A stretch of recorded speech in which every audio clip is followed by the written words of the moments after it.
Maravilha! Mais uma aula aqui do nosso planejamento do livro de Êxodo. Lá estamos nós, na nossa lição número 4. E a lição de hoje é milagres incríveis que só Deus faz.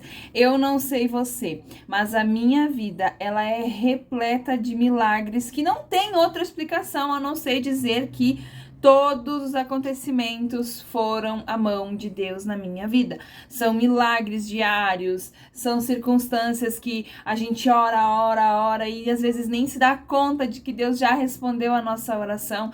Então, milagres incríveis que só Deus faz. O intuito dessa aula é trazer para sua criança a lembrança, a recordação de que Deus faz na nossa vida todos os dias coisas maravilhosas, porém muitas vezes nós não valorizamos justamente por ser atos cotidianos, atos diários. E aí aqui nessa lição a gente vai ver que o povo, ele se deparou com inúmeras dificuldades durante o trajeto do deserto. Nós estamos aqui ainda no deserto, o povo está atravessando esse deserto e nós estamos aqui agora nesse contexto.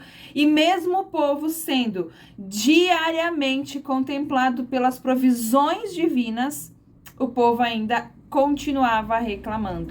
E de cara, assim, ó, a primeira prova espetacular de que Deus estava cuidando dos seus filhos e de que estava cumprindo a promessa que há anos atrás tinha feito para o seu servo Abraão era o crescimento populacional desse povo que chegou no Egito. Você lembra o final de Gênesis, a lição final de Gênesis?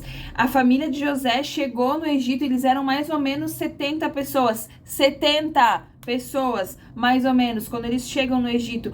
Quando eles saem do Egito, quando Deus tira com a mão de Moisés, tira o povo da escravidão, esse povo que chegou ali sendo um pequeno povo, agora eles saem num número exacerbado. Imagina, só em homens, a Bíblia vai falar ali em Êxodo 12, eu deixei pra você, Êxodo 12 vai falar que esses homens, só os homens, eles saem num grupo de 600 mil homens. Coloca, se cada homem fosse casado, já dava... soma ali, gente, dá mais de 1 milhão de pessoas.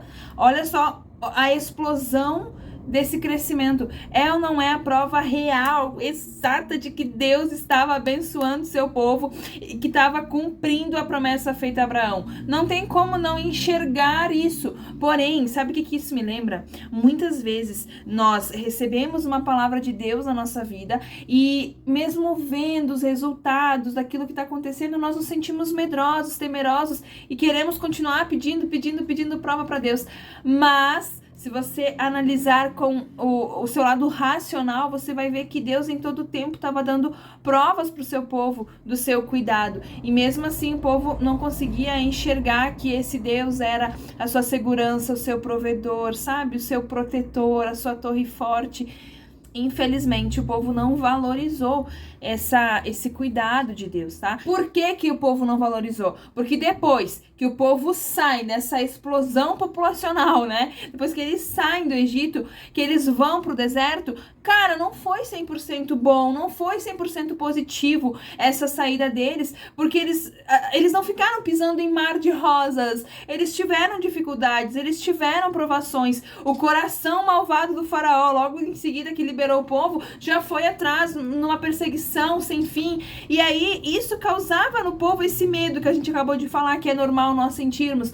Mas mesmo assim, Deus estava ali com o povo, Deus tinha uma terra próspera para os seus filhos, ou seja, a situação difícil que o povo estava enfrentando não mudou a promessa de Deus do que ele tinha para os seus filhos. A situação não muda Deus, em hipótese alguma, porém o povo não lembrava disso, claro, né? Na situação que eles estavam vivendo ali, eles não se lembravam das promessas de Deus e reclamavam.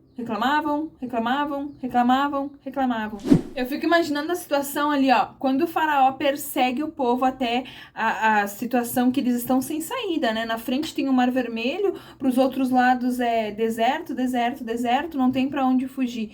E aí eu fico imaginando essa cena de que quando o mar se abre e o povo começa a atravessar, eu consigo ver essa cena. O povo se alegrando, dançando, sorrindo, e alguns entre eles falando assim, cara, a gente duvidou de Deus, eu nunca mais vou fazer isso. A gente faz isso constantemente, não é? Na nossa fraqueza, nos nossos momentos difíceis, muitas vezes nós questionamos. O povo também era assim, o povo também questionava. Porém, nós temos muito que aprender com esse povo. Sabe o que é o mais legal de aprender aqui? É que eu deixei um mapa ali pra você vai conseguir olhar bem certinho, tá? Você vai imprimir esse mapa numa escala grande, vai levar pra sua turma e vai mostrar para suas crianças. Porque, olha só, todas as coisas, a Bíblia fala que todas as coisas, elas cooperam pro bem daqueles que amam a Deus. A vontade de Deus, ela é boa, ela é perfeita, ela é agradável. E a Bíblia não se desmente em nenhuma das situações. E aí, olha só o que eu tava analisando. Fazendo aqui esse esboço, estudando, tava perguntando por quê. Olha só, o caminho que o povo tinha aqui, sair do Egito para chegar lá em Canaã, era um caminho muito rápido. Era um trajeto para ser feito em mais ou menos ali 40 dias. E olhe lá, porque era um trajeto de curta quilometragem. Eles conseguiriam fazer esse trajeto a pé em mais ou menos 40 dias. Se fosse hoje, gente, de carro, era questão ali de horas do dia para ir e voltar, entende? Então, eu fiquei me questionando essa questão de por que Deus, ao invés de levar o povo do Egito direto lá para Canaã, Deus fez com que o povo desse uma volta e se encontrasse no Mar Vermelho e atravessasse o Mar Vermelho para depois subir lá para Canaã. E aí eu fiquei questionando e pensando e orando. E aí, olha só que bacana, gente. Esse caminho que saía do Egito, eu vou mostrar no meu dedinho aqui porque depois tem no mapa para você.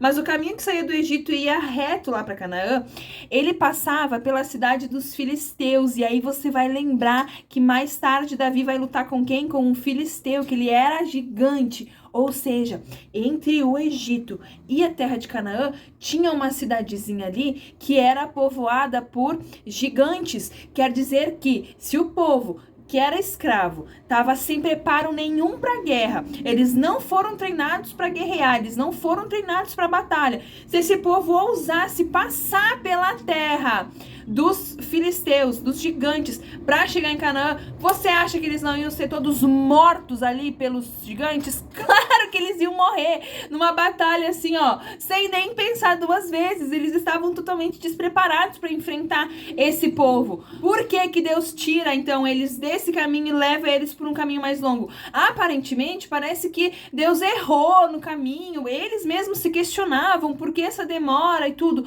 Porém, olhando a situação como um todo, e é isso que me deixa maravilhada, porque nós olhamos a situação aqui, ó, na medida que os nossos olhos alcançam. Deus não, Deus olha a situação completa lá de cima, e Deus sabia o que estava fazendo, por onde estava conduzindo o povo. O povo não sabia, o povo não entendia, mas Deus estava com tudo sob controle. Por mais difícil que seja acreditar que uma situação difícil pode nos conduzir para o nosso propósito, nós precisamos acreditar que Deus sempre vai nos proporcionar aquilo que nós necessitamos. Sabe o que é mais curioso aqui? É porque o povo de Israel, eles preferiam estar lá no Egito, sendo escravos, preferiam estar lá dentro do Egito sendo escravos de Faraó, porque tinham a certeza do que comeriam no outro dia, ou que tinham a certeza que estavam ali, tinham aonde repousar a cabeça. Enfim, eles queriam estar lá porque lá no Egito, mesmo sendo escravos, eles tinham a confiança de nem que seja pertencer a um lugar, eles moravam ali. Agora aqui não, caminhando em rumo a uma terra prometida, que esse Deus que eles nem sabiam quem era, porque pensa que eles estavam lá no Egito, eles não tinham contato com Deus, Deus se calou durante um tempo ali, Deus não falava com aquele povo, Deus não falava com os seus filhos, e aí eles não tinham esse conhecimento, tanto que quando Moisés vai lá para tirar eles do Egito, você lembra? Moisés pergunta para Deus, tá Deus, mas peraí, eu vou em nome de quem? É como se Moisés falasse assim, eles nem te conhecem, como é que eu vou falar do Senhor para eles?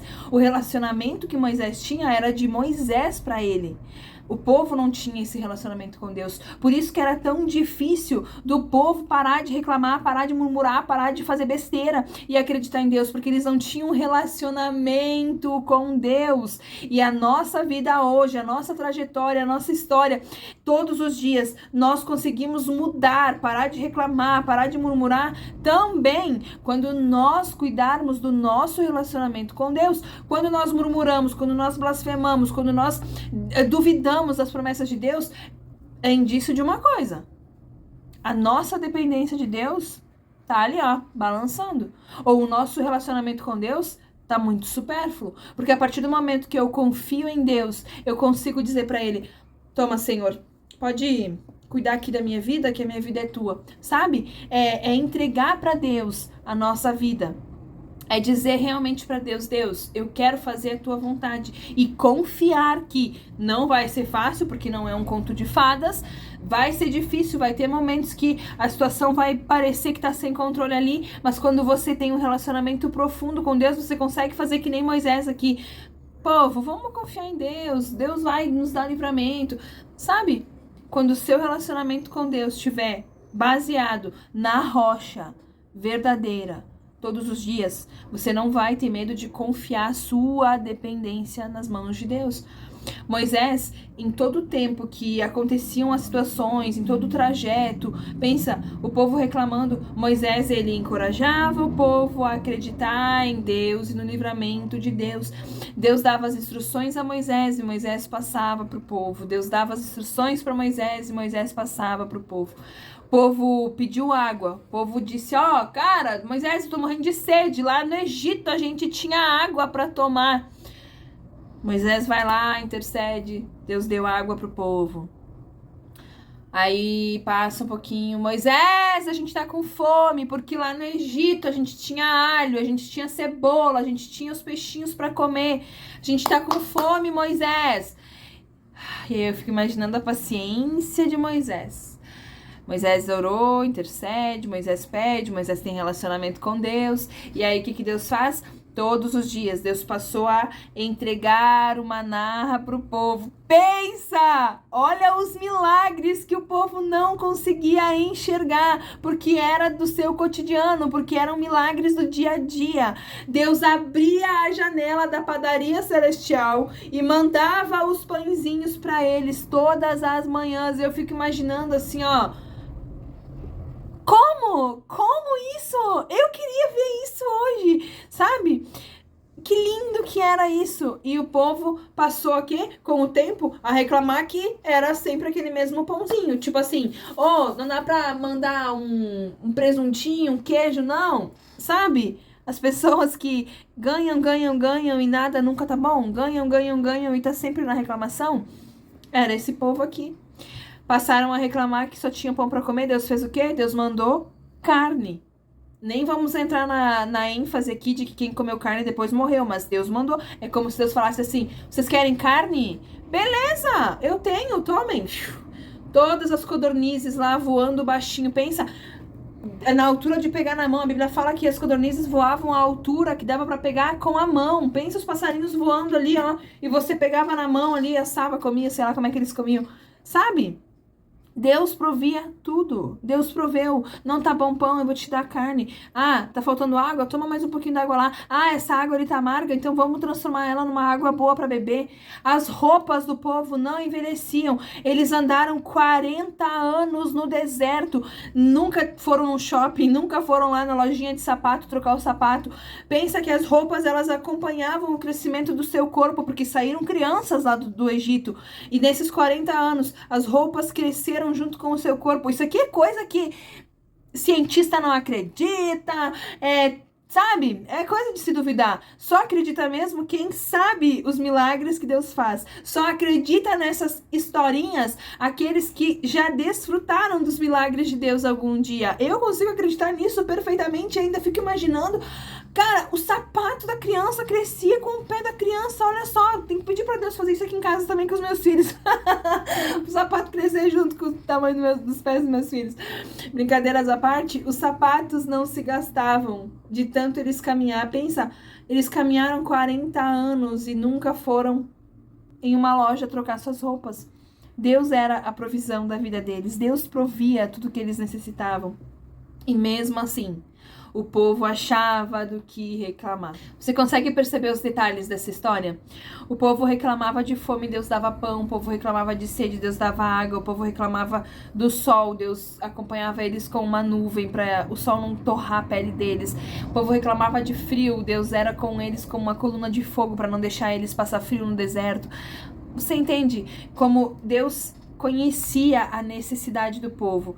E mesmo o povo estando ali no deserto, fazendo esse trajeto, indo em direção à terra prometida, mesmo eles achando que eles estavam numa situação ruim, Deus nunca deixou faltar nada para o seu povo, porque a intenção de Deus não era deixar o povo sofrer, a intenção de Deus não era fazer o povo perecer ali naquele deserto 40 anos, porém, Deus detestava as murmurações do povo. Deus detesta as murmurações do seu povo, não só naquele tempo. Hoje, Deus continua detestando murmurações, fofoca, falação, diz que me diz que, sabe? Mimizinho daqui pra lá, Deus não gosta disso. E aqui tá, na vida do povo israelita, um exemplo claro para as nossas vidas. O povo saiu do Egito, era para eles irem direto pra terra deles em 40 dias máximo, para usufruir de uma terra que manava leite, que manava mel, uma terra próspera, uma terra rica, uma terra farta. Daí você pode perguntar assim, tá, Paty, mas e o que fez com que eles ficassem, então, desse trajeto de 40 dias, 40 anos vagando no deserto? As murmurações. Deus deu tudo para eles. Deus não deixou o povo morrer de fome, Deus não deixou o povo morrer de sede. Deus deu todas as provisões diárias para esse povo. Agora, aquela questão que eu nunca vou deixar de falar aqui, que é tudo uma questão de escolha na nossa vida. O povo escolheu murmurar, o povo escolheu reclamar do que glorificar a Deus. E as murmurações do povo foi a consequência que fez com que eles ficassem vagando nesse deserto por 40 anos. Pensa só, não... Eu tava olhando o mapa ali, eu não consigo entender que trajeto eles fizeram, que eles não conseguiram sair direto lá pra Terra Prometida. Era justamente por isso. Deus, a Bíblia fala assim, ó, que Deus, ele é o dono da sabedoria, e ele dá sabedoria àqueles que pedem. Deus, sendo o dono da sabedoria e dando sabedoria pra quem pede, automaticamente ele tira a sabedoria de quem ele quer tirar.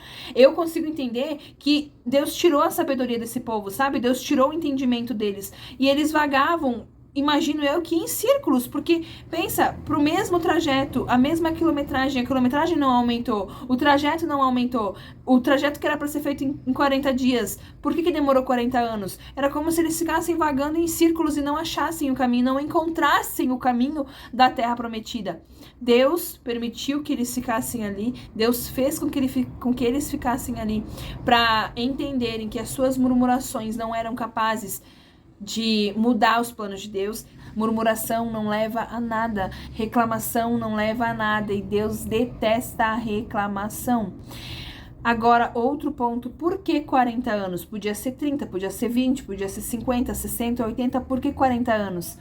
Na Bíblia, o número 40 fecha um ciclo. Olha que bacana. O número 40 indica um ciclo fechado. Ou 40 dias, Jesus orou 40 dias. O número 40 fecha um ciclo. Aqui, 40 anos encerrava uma geração. As pessoas que saíram do Egito durante 40 anos no deserto, eles foram envelhecendo. O que não envelhecia eram as roupas, os calçados, mas o povo foi envelhecendo. Então, automaticamente, Deus falou o que para eles? Moisés, nem Moisés não entrou, tá? Moisés, o povo não vai entrar, vocês estão reclamando demais e vocês não são dignos, vocês não são merecedores de alcançar a terra prometida, então só vai entrar lá aqueles que não murmuraram aqui no deserto, que vai ser a nova geração, as crianças, quem saiu de lá do Egito, que era criança, e não reclamou nesse percurso todo, eu vou ensinar eles a entrarem na Terra Prometida e a usufruírem do meu presente, a usufruírem do presente que eu vou dar para eles. Então, durante esses 40 anos, a população que era velha, a população que reclamava, a população ali, foi morrendo no deserto. Quando fechou 40 anos, fechou esse ciclo e a nova geração agora era adulta. E foram eles que adentraram a Terra Prometida. A gente tem muita história ainda do povo de Israel para estudar, para aprender, para ensinar as nossas crianças. Mas até aqui, eu lendo essa parte da história, eu fico tão brava com esse povo, eu fico assim, indignada com eles, como que eles não conseguiam enxergar os milagres de Deus e parará. E aí eu me deparo muitas vezes com muitas situações que nós também somos assim, como eu falei no início do vídeo. Nós somos assim muitas vezes. Nós não nos damos conta de todos os milagres diários que Deus faz na nossa vida e por vezes também caímos no erro de murmurar. Mais ou menos assim, quando a gente faz um almoço ou uma janta, alguma coisa, e a criança fala assim: ai, de novo arroz? Ai, de novo lasanha? Ai, eu não gosto dessa carne. Ai, eu vou ter que ir na igreja de novo? Ai, de novo é o pastor que vai pregar. Ai, é aquela mulher que vai cantar de novo. Ai, sempre o mesmo hino. Ai, eu não quero participar dessa EBD. Ai, que droga. Ai, que saco. Ai, que isso. Ai, que aquilo. Vamos parar de reclamar? O povo de Israel perdeu o maior presente que eles tinham por causa da reclamação. Eles ganharam um presente maravilhoso e não usufruíram. Não pela falta de palavra de Deus, porque Deus honrou o que ele prometeu, mas foi por consequência das suas próprias reclamações que o povo não recebeu aquilo que era deles, aquilo que eles já tinham ganhado de Deus. Tudo que nós reclamamos, que nós murmuramos, nós não vamos alcançar. Vamos parar de reclamar? Aula maravilhosa essa para ensinar suas crianças aí, ó, a parar de reclamar, hein? Nosso versículo para memorizar tá lá em Romanos 8:28. Sabemos que Deus age em todas as coisas pro bem daqueles que o amam, dos que foram chamados de acordo com o seu propósito. Deus é maravilhoso, Deus é incrível e sabe de todas as coisas. Olha só, para a lista de ideias para você iniciar essa aula, eu deixei ali uma ideia bem bacana para você encher balões ali com as crianças, balões azul, e simular ali o mar vermelho com as crianças, a abertura do mar, e aí você começa já a sua lição fazendo essa encenação com as crianças. Olha que bacana. Se você tem muitas crianças, se você tem bastante crianças, você pode dividir em crianças, umas com balão na mão, né? Cada uma com 2, 3 balão na mão, enfim, abaixadinhas assim. E aí, quando Moisés toca na água ali, os balões vão se erguendo. Pensa, 2 grupos de crianças, um grupo aqui, abaixa com os balões, e aí os balões se levantam, eles ficam balançando os balões, e aí o outro grupo de crianças, que é o povo, vai atravessar. Suas crianças vão ao delírio com essa aula, começando assim, ó, já com a travessia do Mar Vermelho com eles. Use balão, depois dali faça brincadeiras com as crianças no final, estourem os balões, façam festa, porque nosso Deus é festeiro, tá? Deixei ali a tarefinha também, tá? Essa tarefa não tem impressão, então não vai estar lá na apostila de impressão, porque essa tarefa é pra você fazer ali presencial com a sua criança com o quê? Pipocas, uma bacia de pipoca com as suas crianças. Você vai fazer como eu descrevi ali, e aí você vai simular como se fosse um maná caindo do céu. Você não pode perder essa lista de ideia e de tarefa que eu deixei pra você no e-book, tá legal? E eu finalizando, deixei também pra você 5 perguntinhas que já é de praxe, ó.